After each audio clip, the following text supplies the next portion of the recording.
কি খেলা দেখাইলো মহেন্দ্র সিং ধোনি। ড্রেসিং রুম থেকে থ খেয়ে গেল মুস্তাফিজুর রহমান। অবিশ্বাস্য ব্যাটিং এ অবাক করে দৌড়ে মাঠ ছাড়লো মহেন্দ্র সিং ধোনি। দর্শক, লখনউ সুপার জায়ান্টসের বিপক্ষে আইপিএল এর 34তম ম্যাচে খেলতে নেমেছে চেন্নাই সুপার কিংস। আর এই ম্যাচে টসে জিতে চেন্নাইকে ব্যাটিং আমন্ত্রণ করে লখনউ সুপার জায়ান্টস, যেখানে চেন্নাই আগে ব্যাট করতে নেমে শুরু থেকেই একের পর এক উইকেট হারিয়ে রীতিমতো বিধ্বস্ত ছিল। তবে শেষ দিকে এসে অবিশ্বাস্য তাণ্ডব ব্যাটিং এ মহেন্দ্র সিং ধোনি দলকে টেনে নিলেন বিশাল টার্গেটে।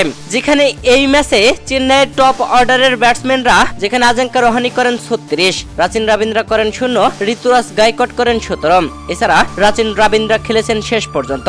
মাঝে শিবম দুবে 3 রান ও সামির রিজভি করেন 1 রান। এছাড়া মঈন আলী হাঁকিয়েছিলেন ব্যাটিং তাণ্ডব। 20 বল খেলে 30 রান করেন 3টি ছক্কায়। মঈন আলী আউট হবার পরে মহেন্দ্র সিং ধোনি মাঠে আসেন। তখন খেলা চলছিল 18তম ওভারের। 18তম ওভারে এসে শেষ বল খেলেন মহেন্দ্র সিং ধোনি, যেখানে পরের 2 ওভারে তাণ্ডব ব্যাটিং এ মহেন্দ্র সিং ধোনি 9টি বল খেলেন। 9টি বলের মধ্যে 3টি 4-এর বাউন্ডারি ও 2টি ছক্কা হাঁকিয়েছেন। 311.11 স্ট্রাইক রেটে 28 রান করে দৌড়ে মাঠ ছেড়েছেন মহেন্দ্র সিং ধোনি।